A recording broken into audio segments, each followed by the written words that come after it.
नमस्कार फ्रेंड्स मु शक्ति आपण देखुंती नरसिंहा क्रिएशंस पेज।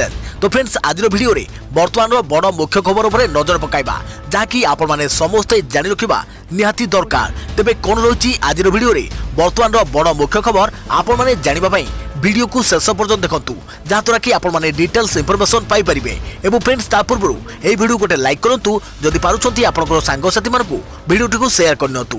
जदि फ्रेंड्स आपण माने आमो चैनल ले नुआ ही वीडियो देखुछंती पूर्व केबे भी हमरो चैनल को सब्सक्राइब करनाती तबे निहाती चैनल को सब्सक्राइब करे सहित पाखे आस्तुवा बेल आइकन को बजाय रखतातु। तो फ्रेंड्स नंबर 1 रही सतर्क रह 16 जिला ओडिशा रे वज्रपात सह वर्षा संभावना। 16 जिला को येलो वार्निंग जारी कला आंचलिक पाणीपाग विज्ञान केन्द्र। दक्षिण उपकूल ओडिशा एवं यार आखपाख अंचल में समुद्र पतन ठारू 3.6 किलोमीटर रु 5.8 किलोमीटर उच्चता मध्य एक घूर्णिवलय सृष्टि सह दक्षिण पश्चिम दिग को विस्तारित हो रही। अन्यपक्षे अभ्यंतरीण ओडिशा एवं तत्संलग्न अंचल में 0.9 किलोमीटर उच्चतार गतकाली रही अन्य एक घूर्णिवलय आज दुर्बल हो पड़ी।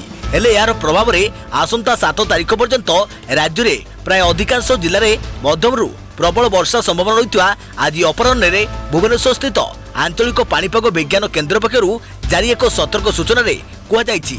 तेबे आगामी 24 घंटा मध्य अर्थात शुक्रवार आज अपराह्न सुधा राज्य में कोरापुट मालकानगिरी रायगड़ा गजपति गंजाम नवरंगपुर एवं ओडिशार अन्यान्य जिला मानकरे अनेक स्थान में हल्कारु मध्यम धरणर वर्षा किंबा वज्रपात हेबार संभावना रही।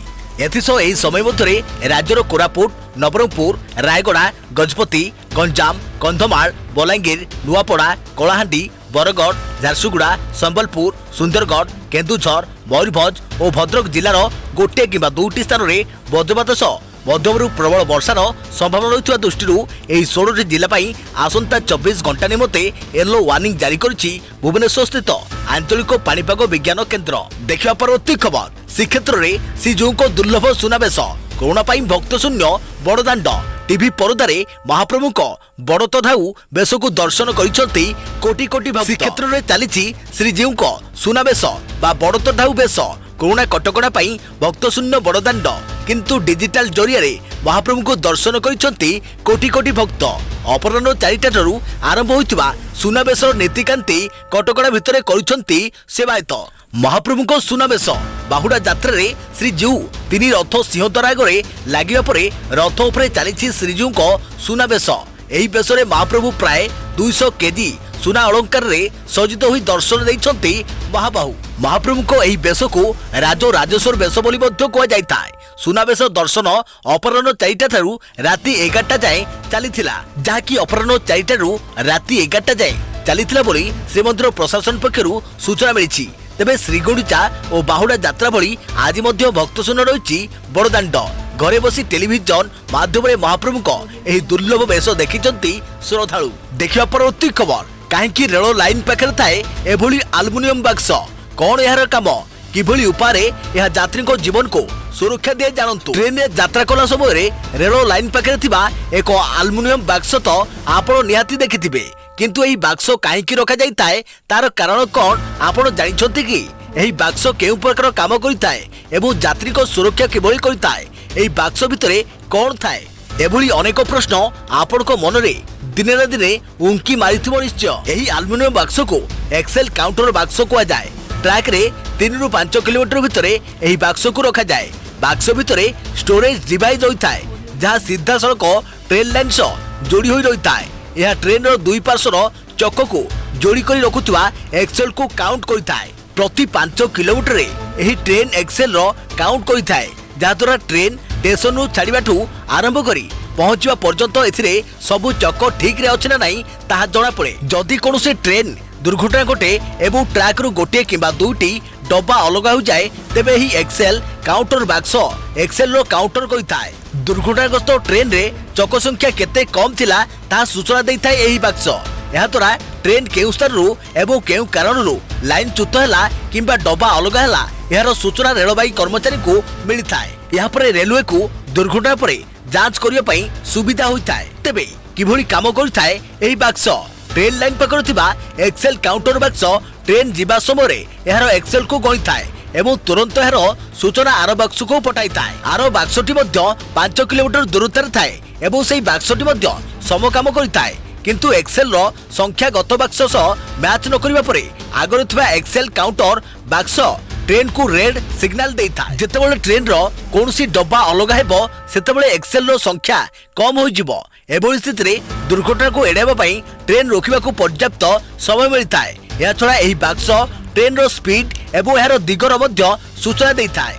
देखिबा परवर्ती खबर ओडिशा पई खुशी खबर कोरोना रु एकाथरे 149 सुस्थ राज्य में मोट सुस्थक संख्या 5502 को वृद्धि। ओडिशा पई खुशी खबर राज्य में सुस्थ हेले 149 कोरोना आक्रांत तेबे सुस्थक मध्य खोर्धा जिलू 24 जन मयूरभंज जिलू 14 जन कटक जिलू 13 जन कलाहांडी और केन्द्रापड़ा जिलू 6 जन रायगड़ा जिलू 5 जन अनुगुल झारसुगुड़ा और सुंदरगढ़ जिलू 4 जन लेखाएं बलांगीर भद्रक पुरी और जाजपुर जिलू 3 जन बालेश्वर जगतसिंहपुर और नयगढ़ जिलू 2 जन बरगढ़ और कोरापुट जिलू जड़े लेखाएं कोरोना संक्रमित व्यक्ति सुस्थ होती। राज्य में एपर्यंत 2,74,672 जनकर नमूना परीक्षा कर आज पर्यंत मोट 7,545 जन लोक पॉजिटिव चिन्हट होता बेले 27 जनकर मृत्यु होती अपरपक्षे 5,502 जन सुस्थ होती। देखा परवर्ती खबर भुवनेश्वर महानगर निगम अंचल में आउ 13 जन कोरोना आक्रांत चिन्हट 8 जन आक्रांत घरे संगरोध थिबा बेले 5 जन स्थानीय आक्रांत भुवनेश्वर कोरोना तालिका रे जोड़ी हेले आउ 13 जन नुआ आक्रांत 5 जन आक्रांत स्थानीय संक्रमित होइथिबा बेले घरे संगरोध थिले 8 जन आक्रांत। सालियासाई को पुणी फेरिछि कोरोना भय आज सालियासाई रु जने आक्रांत चिन्हट होउछंती से रेलवे कर्मचारी सेही भली खंडगिरी श्रद्धापल्ली बस्ती जड़े महिला ओल्ड टाउन भीमटांकी जड़े पुरुष नीलाद्री बिहार जड़े 55 वर्ष व्यक्ति जयदेव बिहार 18 वर्ष युवती कोरोना भूताणु चिन्हट होइछि। एमाने स्थानीय अंचल रहुथिबा बेले 8 जन संगरोधर थिबा जणा पड़िछि। टंकपाड़ी रोड रो 5 जन सामत्रापुर नुआगार 2 जन एवं यूनिटी 1 रो जड़े युवक भूताणु संक्रमित संगरोध थिबा 8 जनक मध्यरु 7 जन पुराना संक्रमित संस्पर्श आसीथिले। यूनिटी 1 अंचल युवक निकट रे बांगालुरु फेरी घरे संगरोध रे थिले। देखिबा परवर्ती खबर ओडिशा रे कोविड-19 रो परीक्षण सम हॉस्पिटल रे परीक्षण हेबो। भारत रे प्रथमे कोविड-19 वैक्सीन रो मनुष्य उपरे प्रयोग निमंते ओडिशार एकमात्र परीक्षण केन्द्र भावे शिक्षा और Anusandhan deemed to be university परिचालित institute of medical sciences and SUM hospital को Indian council for medical research ICMR द्वारा मनोनीत कर जाइछि। एही बहु प्रतीक्षित वैक्सीन रो क्लिनिकल ट्रायल निमंते ओडिशार एकमात्र hospital Bhave IMS and SUM hospital मनोनीत होइथिबा विषय रे ICMR रो आज जणा पड़िछि। देखिबा परवर्ती खबर ऑनलाइन रे पढ़िबे राज्यर डिग्री और PG छात्र छात्री 13 तारिख रु क्लास गाइडलाइन जारी कला उच्च शिक्षा विभाग। ऑनलाइन क्लास पई उच्च शिक्षा विभाग जारी कला गाइडलाइन। कोरोना पई अगस्त 31 जाए शिक्षानुष्ठान गुड़िकरे पाठपढ़ा बंद रखा निर्देश रही। याकू दृष्टि रखी आसंता 13 तारिख रु राज्यर सबु डिग्री कॉलेज रो युक्त 3 और PG रे आरंभ हेबो ऑनलाइन क्लास। एने सबु डिग्री कॉलेज अध्यक्ष मानकु निर्देश देले उच्च शिक्षा सचिव। गाइडलाइन मुताबक अध्यापक माने सर्वाधिक 32 जन छात्र छात्री को नहीं व्हाट्सएप किंबा ईमेल ग्रुप करी पाठ पढ़ाइबे। समस्त ई मटेरियल जोगाइबे। कॉलेज कैंपस रे रही गूगल मीट जूम स्किप भली आप जरिया दिन को 2 ରୁ 3 घंटा लेखाएं सप्ताह को 3 दिन पाठ पढ़ाइबे। ऑनलाइन क्लास समय छात्र छात्री को उपस्थान रखा जिवो। ऑनलाइन क्लास लगी टाइम टेबल प्रस्तुत करिवे कॉलेज कर्तृपक्ष। अध्यक्ष माने ऑनलाइन क्लास किपरि चलिबो तार तदारक करिवे। आंतरिक शिक्षा निर्देशक माने सरप्राइज विजिट रे जाई जांच करबाको निर्देश दिया जायछि। देखिबा परवर्ती खबर युद्ध पई सजबाज रूस रु आसीबो आ 33 टी लढुआ विमान। लद्दाख रे चीन और भारत सीमा विवाद जनित उत्तेजना चरम सीमार पहुंची। उभय पक्षर हजार हजार सैन्य सामंत ठूल होती। केतेबेल जे कौन घटिबो ताहा कहबा मुश्किल हो जाइथिबा बेले निजर वायुसेना को अधिक सुदृढ़ करबा पई अंटा भिड़िछि भारत। चीन रो मुकाबला पई रूस रु भारत 33 टी लढुआ विमान किनिबा पई राजीनामा करिथिबा प्रकाश। भारत रूस ठारू सुखोई 30 और मिग 29 लढुआ विमान किनिबो। भारत और रूस मध्य सामरिक संपर्क आहरी मजबूत हेबो। प्रतिरक्षा मंत्रालय रूस ठारू 33 नुआ लढुआ विमान किनिबा को मंजूरी प्रदान करिछि। एथिरे 12 सुखोई विमान और 21 टी मिग 29 रहिछि। या सहित पूर्वरु थिबा 68 मिग 19 को अपग्रेड करा जिवो। एथिरे मोट 18,148 कोटी टंकार व्यय अटकल करा जाइथिबा जणा पड़िछि। ପ୍ରତିରକ୍ଷା ମନ୍ତ୍ରାଳୟର ଅତିରିକ୍ତ 248 ଏୟାର ମିଜାଇଲ କିଣିବାକୁ ମଧ୍ୟ ମଞ୍ଜୁରୀ ଦେଇଛି। ଏହା ଭାରତୀୟ ବାୟୁସେନା ଓ ନୌସେନାକୁ ସଶକ୍ତ କରିବ। ଦେଖିବା ପରବର୍ତ୍ତୀ ଖବର 3 ମାସ ପରେ ଜୁଲାଇ 6 ରୁ ଦେଶରେ ଖୋଲିବ ସମସ୍ତ ସ୍ମାରକ, ରହିବ କଡ଼ା ସୁରକ୍ଷା ବ୍ୟବସ୍ଥା। କରୋନା ଭାଇରସ ମହାମାରୀ ମଧ୍ୟରେ ଦେଶରେ ଜୁଲାଇ 6 ରୁ ସମସ୍ତ ସ୍ମାରକ ଖୋଲାଯିବ। ସରକାରଙ୍କ ନିର୍ଦ୍ଦେଶ ଅନୁଯାୟୀ ସୁରକ୍ଷାର ସମସ୍ତ ପ୍ରତିବନ୍ଧ ସହିତ ସ୍ମାରକ ଖୋଲାଯିବ। ଏଥିରେ ସଂସ୍କୃତି ମନ୍ତ୍ରାଳୟ ଓ ପ୍ରତ୍ନତତ୍ତ୍ୱ ବିଭାଗର ସମସ୍ତ ସ୍ମାରକ ଖୋଲାଯିବ। ସଂସ୍କୃତି ଓ ପର୍ଯ୍ୟଟନ ମନ୍ତ୍ରୀ ପ୍ରହ୍ଲାଦ ଯୋଶୀ ପଟେଲ ଗୁରୁବାର ଏହି ସୂଚନା ଦେଇଛନ୍ତି। କେନ୍ଦ୍ର ସଂସ୍କୃତି ମନ୍ତ୍ରାଳୟ କରୋନା ଭାଇରସ ବଢୁଥିବା ସଂକ୍ରମଣକୁ ଦୃଷ୍ଟିରେ ରଖି ମାର୍ଚ୍ଚ 16 ରୁ ଦେଶର ସମସ୍ତ ସ୍ମାରକକୁ ବନ୍ଦ କରିବାକୁ ଆଦେଶ ଦେଇଥିଲା। ଏହାପରେ ମାର୍ଚ୍ଚ 17 ସକାଳୁ ଦେଶର ସମସ୍ତ ସ୍ମାରକରେ ତାଲା ଝୁଲିଥିଲା। ଅନଲକ୍ 1 ରେ ଜୁନ୍ 8 ରୁ ସଂସ୍କୃତି ମନ୍ତ୍ରାଳୟ ସମଗ୍ର ଦେଶରେ 820ଟି ସ୍ମାରକକୁ ପୂଜା ପାଇଁ ଖୋଲିବାକୁ ଅନୁମତି ଦେଇଥିଲା। ଉଲ୍ଲେଖଯୋଗ୍ୟ ସ୍ମାରକର ଏହା ସବୁଠୁ ଲମ୍ବା ତାଲା ବନ୍ଦ। ଏହା ପୂର୍ବରୁ ଭାରତ ପାକ୍ ଯୁଦ୍ଧ କାରଣରୁ 1971 ଡିସେମ୍ବର 4 ରୁ ଡିସେମ୍ବର 18 ପର୍ଯ୍ୟନ୍ତ ଏବଂ 1978 ରେ ଯମୁନାରେ ବନ୍ୟା ଆସିବା କାରଣରୁ 7 ଦିନ ତାଜମହଲ ବନ୍ଦ ରହିଥିଲା। ପର୍ଯ୍ୟଟନ ଉଦ୍ୟୋଗ ପାଇଁ ବର୍ତ୍ତମାନ ସମୟ ଏକ ଦୁଃସ୍ୱପ୍ନ ପରି ହୋଇଛି। ଏବେ ଯାଇ ଅନଲକ୍ 2 ରେ ଖୋଲିବାକୁ ନିର୍ଦ୍ଦେଶ ଦିଆଯାଇଛି। ଦେଖିବା ପରବର୍ତ୍ତୀ ଖବର କରୋନା ପାଇଁ ପ୍ଲାଜମା ଚିକିତ୍ସା, ରୋଗ ଭଲ କରିବେ ରୋଗୀ। ଓଡ଼ିଶାର 4ଟି ପ୍ରମୁଖ କୋଭିଡ ହସ୍ପିଟାଲରେ ଆରମ୍ଭ ହେବ ପ୍ଲାଜମା ଥେରାପି। ସ୍ୱାସ୍ଥ୍ୟମନ୍ତ୍ରୀ ନବ ଦାସଙ୍କ ବୈଠକରେ ନିଷ୍ପତ୍ତି। ପ୍ଲାଜମା ଥେରାପି ସହ ଓଡ଼ିଶାରେ ପ୍ରତିଷ୍ଠା ହେବ ପ୍ଲାଜମା ବ୍ୟାଙ୍କ। ସୁସ୍ଥ ହୋଇଥିବା କରୋନା ରୋଗୀଙ୍କ ମାଧ୍ୟମରେ ରୋଗ ଭଲ କରିବା ପାଇଁ ଉଦ୍ୟମ ଆରମ୍ଭ କରିବ ଓଡ଼ିଶା। ଅର୍ଥାତ୍ ଓଡ଼ିଶାରେ ଆରମ୍ଭ ହେବାକୁ ଯାଉଛି ଅତ୍ୟାଧୁନିକ ପ୍ଲାଜମା ଥେରାପି। ଦିଲ୍ଲୀ ଭଳି ଓଡ଼ିଶାରେ ପ୍ଲାଜମା ବ୍ୟାଙ୍କ କରାଯିବ। ପ୍ରାଥମିକ ପର୍ଯ୍ୟାୟରେ କଟକ ମେଡିକାଲ ସମେତ ରାଜ୍ୟର 4ଟି ପ୍ରମୁଖ ହସ୍ପିଟାଲରେ ପ୍ଲାଜମା ବ୍ୟାଙ୍କ ସ୍ଥାପନ ହେବ। ସ୍ୱାସ୍ଥ୍ୟମନ୍ତ୍ରୀ ନବ କିଶୋର ଦାସଙ୍କ ଅଧ୍ୟକ୍ଷତାରେ ଅନୁଷ୍ଠିତ ବୈଠକରେ ଏପରି ନିଷ୍ପତ୍ତି ନିଆଯାଇଛି। ଚିକିତ୍ସା ପଦ୍ଧତି ନିର୍ଦ୍ଧାରଣ କରିବା ପାଇଁ ଏକ ବୈଷୟିକ କମିଟି ଗଠନ ହେବ। ରୋଗୀ ଭଲ କରିବେ ରୋଗ। ଓଡ଼ିଶାରେ ପ୍ଲାଜମା ଥେରାପିରେ ହେବ କରୋନା ଚିକିତ୍ସା। କରୋନା ସଂକ୍ରମଣରେ ଗୁରୁତର ହୋଇ ପଡ଼ିଥିବା ରୋଗୀଙ୍କ ପାଇଁ ଖୁସି ଖବର। ଓଡ଼ିଶାରେ ଅତ୍ୟାଧୁନିକ ପ୍ଲାଜମା ଥେରାପି ଉପଲବ୍ଧ କରିବା ପାଇଁ ନିଆଯାଉଛି ପଦକ୍ଷେପ। ସ୍ୱାସ୍ଥ୍ୟମନ୍ତ୍ରୀ ନବକିଶୋର ଦାସଙ୍କ ଅଧ୍ୟକ୍ଷତାରେ ଲୋକସେବା ଭବନଠାରେ ଉଚ୍ଚସ୍ତରୀୟ ସମୀକ୍ଷା ବୈଠକରେ ଏପରି ନିଷ୍ପତ୍ତି ନିଆଯାଇଛି। ଚିକିତ୍ସା ପଦ୍ଧତି ନିର୍ଦ୍ଧାରଣ କରିବା ପାଇଁ ଏକ ବୈଷୟିକ କମିଟି ଗଠନ କରାଯିବ। ପ୍ଲାଜମା ଥେରାପି ଲାଗି ମାର୍ଗଦର୍ଶିକା, ଜନସଚେତନତା ସୃଷ୍ଟି, କେଉଁ ରୋଗୀ ଏଥିରେ ଉପକୃତ ହେବେ ଏ ସମ୍ପର୍କରେ ସରକାରଙ୍କୁ ସବିଶେଷ ତଥ୍ୟ ପ୍ରଦାନ କରିବେ ଏହି ବୈଷୟିକ କମିଟି। ପ୍ରାଥମିକ ପର୍ଯ୍ୟାୟରେ ରାଜ୍ୟର 4ଟି ପ୍ରମୁଖ ଚିକିତ୍ସା ଅନୁଷ୍ଠାନ କଟକର SCB medical college, Ashwini hospital, ଭୁବନେଶ୍ୱରର ସମ୍ ଓ କିମ୍ସ ହସ୍ପିଟାଲରେ ଆରମ୍ଭ ହେବ ପ୍ଲାଜମା ବ୍ୟାଙ୍କ। ତେବେ କ'ଣ ଏହି ପ୍ଲାଜମା ଥେରାପି? କରୋନା ଭୂତାଣୁ ସଂକ୍ରମିତ ସୁସ୍ଥ ହେବା ପରେ ସେମାନଙ୍କ ଶରୀରରେ ଆଣ୍ଟିବଡି ବା ପ୍ରତିରୋଧକ ବିକଶିତ ହୋଇଥାଏ। ସୁସ୍ଥ ହୋଇଥିବା କରୋନା ଆକ୍ରାନ୍ତଙ୍କ ରକ୍ତରୁ ଏହି ଆଣ୍ଟିବଡି ବାହାର କରାଯାଇ ଅନ୍ୟ କରୋନା ଆକ୍ରାନ୍ତଙ୍କ ଶରୀରରେ ଛଡ଼ାଯାଏ। କୋଭିଡ-19 ସଂକ୍ରମଣରୁ ସୁସ୍ଥ ହୋଇଥିବା ରୋଗୀଙ୍କ ରକ୍ତ ହିଁ ପ୍ଲାଜମା ଥେରାପି ପାଇଁ ଉପଯୋଗୀ। ସଂକ୍ରମିତ ବ୍ୟକ୍ତି ସୁସ୍ଥ ହେବାର 2 ସପ୍ତାହ ପରେ ହିଁ ନିଜର ରକ୍ତ ପ୍ଲାଜମା ଥେରାପି ପାଇଁ ଦେଇପାରିବେ।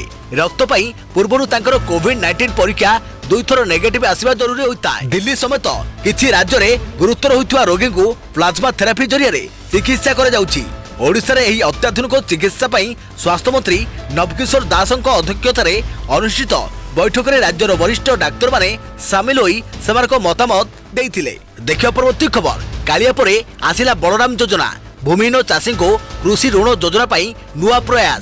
1040 କୋଟିର ଋଣ ଯୋଗାଣ ଲକ୍ଷ୍ୟ। ଉପକୃତ ହେବେ 7 ଲକ୍ଷ ଚାଷୀ। କାଳିଆ ପରେ ବଳରାମ ଯୋଜନା। ଏହି ଯୋଜନାରେ ରାଜ୍ୟର ପ୍ରାୟ 7 ଲକ୍ଷ ଭୂମିହୀନ ଚାଷୀଙ୍କୁ କୃଷି ଋଣ ଯୋଗାଇ ଦିଆଯିବ। ପ୍ରାୟ 1040 କୋଟି ଟଙ୍କାର ଋଣ ଯୋଗାଣ ଲକ୍ଷ୍ୟ ରଖାଯାଇଛି। ଜଏଣ୍ଟ ଲିଆବିଲିଟି ଗ୍ରୁପ ମାଧ୍ୟମରେ ଋଣ ଯୋଗାଣ ପାଇଁ ମୁଖ୍ୟ ଶାସନ ସଚିବ ନିର୍ଦ୍ଦେଶ ଦେଇଛନ୍ତି। ମୁଖ୍ୟ ଶାସନ ସଚିବ ଅସିତ ତ୍ରିପାଠୀଙ୍କ ଅଧ୍ୟକ୍ଷତାରେ ଅନୁଷ୍ଠିତ ବୈଠକରେ ଭୂମିହୀନ ଚାଷୀଙ୍କୁ କୃଷି ଋଣ ଯୋଗାଇବା ପାଇଁ ଅଭିନବ ଯୋଜନା ଅଣାଯାଉଛି। ଏବେ ରାଜ୍ୟ ସ୍ତରରେ ଇମେଜ ଏବଂ ଜିଲ୍ଲା ସ୍ତରରେ ଆତ୍ମା ସଂସ୍ଥା ଏହି କାର୍ଯ୍ୟକ୍ରମର ସଂଯୋଜନା କରିବେ। ଗ୍ରାମାଞ୍ଚଳ ଏବଂ ଛୋଟ ଛୋଟ ସହର ଅଞ୍ଚଳମାନଙ୍କରେ ବିଭିନ୍ନ ବ୍ୟାଙ୍କ ଏବଂ ପ୍ରାଥମିକ କୃଷି ସମବାୟ ସଂସ୍ଥାର ପ୍ରାୟ 7000 ବ୍ୟାଙ୍କ ଶାଖା ରହିଛି। ପ୍ରତି ବ୍ୟାଙ୍କ ବ୍ରାଞ୍ଚକୁ ଚଳିତ ବର୍ଷ ଅତିକ୍ରମରେ 10ଟି ଜଏଣ୍ଟ ଲିଆବିଲିଟି ଗ୍ରୁପକୁ ଋଣ ଦେବା ପାଇଁ କୁହାଯାଇଛି। ଏହାଫଳରେ ପ୍ରାୟ 70000 ଗ୍ରୁପ ଚଳିତ ବର୍ଷ କୃଷି ଋଣ ପାଇପାରିବେ। ସବୁଠାରୁ ବଡ଼ କଥା ହେଲା ଗୋଟିଏ ଗ୍ରୁପରେ 5 ଜଣ ଚାଷୀ ରହିବେ। ବର୍ଷକୁ 3.5 ଲକ୍ଷ ଚାଷୀ ହିସାବରେ 2 ବର୍ଷ ମଧ୍ୟରେ ପ୍ରାୟ 7 ଲକ୍ଷ ଭୂମିହୀନ ଚାଷୀଙ୍କୁ କୃଷି ଋଣ ଯୋଗାଇବା ପାଇଁ ଲକ୍ଷ୍ୟ ରଖାଯାଇଛି। प्रति ग्रुप 1,60,000 टंका जाए ऋण पाई परिबे। कृषक साथी एवं ग्राम कृषि कर्मचारी माने ग्रुप गठन करी सेमानकु जिला स्तरीय आत्मा संस्था माध्यम प्रोत्साहन देवा पाई बैठक में स्थिर होईची। देखिए परवर्ती खबर 7 सेप्टेम्बर पर्यंत बंद रहिबो Google office. Tech company Google America समेत अनेक देश में ऑफिस को 7 सेप्टेम्बर पर्यंत बंद रखा निष्पत्ति नहीं। कही रखुचु कंपनी 6 जुलाई रु ऑफिस खोलने को घोषणा करथिला। एही समय कंपनी निज बयान रे कहितला कि प्रारंभिक फेज रे कंपनी सीमित संख्यार कर्मचारी को डकाइबो। कोरोना बढ़ुवा मामला जो कंपनी ऑफिस खोलिबार समय आगक बढ़ाई देछि। कंपनी बयान रे कहिछि कि परिस्थिति अनुसार अनुमति मिलिले रोटेशन प्रोग्राम को आउ स्केल करी सेप्टेम्बर पर्यंत 30% क्षमता सहित ऑफिस आरंभ करिबो। देखियो परवर्ती खबर कटक कैंसर हॉस्पिटल रे आउ 55 कोरोना पॉजिटिव। आचार्य हरिहर कर्कट केन्द्र रे आउ 55 कोरोना पॉजिटिव चिन्हट। गोटे दिन रे एते संख्यक भूताणु संक्रमित बाहरी एमानक भितरे 38 जने नर्स 18 जन रोगी और रोगी 36 जन संपर्कीय समस्त कोविड रिपोर्ट पॉजिटिव आसीची। कटक जिला प्रशासन पक्षरु एही सूचना दिया जायछि। गत 9 दिन भितर कटक आचार्य हरिहर कर्कट केन्द्र बाहर 71 कोरोना संक्रमित। गतकाली 5 जन रोगी और जड़े डाक्तर संक्रमित होते। कैंसर हॉस्पिटल में चिकित्सित होता जड़े व्यक्ति गत मास 24 तारिख में कोरोना पॉजिटिव चिन्हट होते। कर्कट रोगी हॉस्पिटल जरूरीकालीन वार्ड रे भर्ती होते। तापरठू आचार्य हरिहर कैंसर हॉस्पिटल में कोरोना आक्रांतक संख्या बढ़ी बढ़ी चली। देखिए परवर्ती खबर हृदय विदारक बोट्सवान रे 350 हाथींकर रहस्यजनक मृत्यु।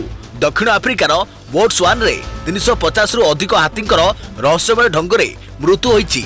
एही हाथींकर मृत्युर कारण एपर्यंत जଣାपड़ी नाही। स्थानीय लोकଙ୍କ कहवा अनुसार अधिकांश हाथी जलस्रोतर निकट में मरी पड़ी। एबे बोट्सवान सरकार यह जानिबाकू चेष्टा करुछंती जे हाथी को विष दिया जायछि किंबा तांकर मृत्यु अजଣା रोग रे होईछि। उत्तर बोट्सवान ओ एहार ओकोबैंगो डेल्टा रे 350 रु अधिक हाथींकर गलित मृतदेह चारिआडे पड़ी रहिछि। हाथींकर प्रथम रहस्यमय मृत्यु मई मासरे होइतिला। यार किछि दिन भितरे ओकोबैंगो डेल्टा रे 169 हाथींकर मृत्यु होइतिला। विश्वर अन्यतम प्रमुख गणमाध्यम डेली मेल रे प्रकाशित पाइथिबा खबर अनुसार जून मध्यभाग रे हाथींकर मरिबार संख्या प्राय 2 गुण हो जाइछि। एथिरे 70% हाथींकर मृत्यु जलस्रोत निकट रे होइछि। बोट्सवान सरकार एपर्यंत एही हाथी गुड़िकर मृतदेह जांच करि नाथि किंतु आशंका करा जाउछि हाथींकर मृत्यु विष जोगु होइछि। देखियो परवर्ती खबर बर्बरता कुंभीर को गछरे टांगी काटी खाई गले। बर्बरतार सीमा टपी गला। जिंता कुंभीर को काटी खाई गले मनीष। घटना घटी मालकानगिरी जिलार एक गाँव में जोठी कुंभीर को मारी लोके खाई जाइछंती। नदी आनिबा परे पूरा गाँ 10 फुटर कुंभीर काटी भाग भाग करी बाटी नहीं बोली सूचना मिली। खाली सेतिक नुहे उक्त कार्य लिप्त थिबा लोके सेही समयर फोटो सोशल मीडिया रे भाइराल करछंती। मालकानगिरी जिला पड़िया ब्लॉक रो कालतापल्ली अंचल रे घटी एही घटना। सेपटे एने चुप बसी वन विभाग। सूचना अनुसार साबेरी नदी गत मंगलवार स्थानीय लोके एक कुंभीर उद्धार करी आनिथिले। कुंभीर उच्चता 10 फुट हेब। उद्धार करी आनिबा परे कुंभीरठू एक तेंतुली गछरे बांधि देइथिले। एहा परे कुंभीरठू देखिबा पई बहुत लोकंकर भिड़ जमिथिला। धरी आनिथिबा कुंभीरठर प्रथमे नख काटिबा परे ताकू हानि देइथिले। एहा परे कुंभीर को स्थानीय लोकंक मध्यरे भाग भाग करी बांटी दिया जाइथिला। एथिसो स्थानीय लोक एही सब घटना को कैमेरा रे कैद करी विभिन्न सामाजिक गणमाध्यम रे भाइराल मध्य करिसंती। एपरि एक लोम हर्षणकारी घटना घटी जिवार 24 घंटारू ऊर्ध्व समय बीती गलानी किंतु वन विभाग हाथ खाली रही। अन्यपटे ए संपर्क में कालीमेला रेंजर रामचंद्र माडकामी को पचारू से घटना संपर्क में खबर पाई नथिबा एवं स्थानीय लोके ए नहीं कौन तथ्य देउना से कहते। तो फ्रेंड्स ये वर्तमान समय बड़ मुख्य खबर जहाँकि आपण माने समस्ते जानि रखिबा निहाती दरकार थिला। तो पुणी देखाबो आगामी एक नुआ वीडियो रे। से पर्यंत थैंक यू, टेक केयर, जय जगन्नाथ, जय भारत।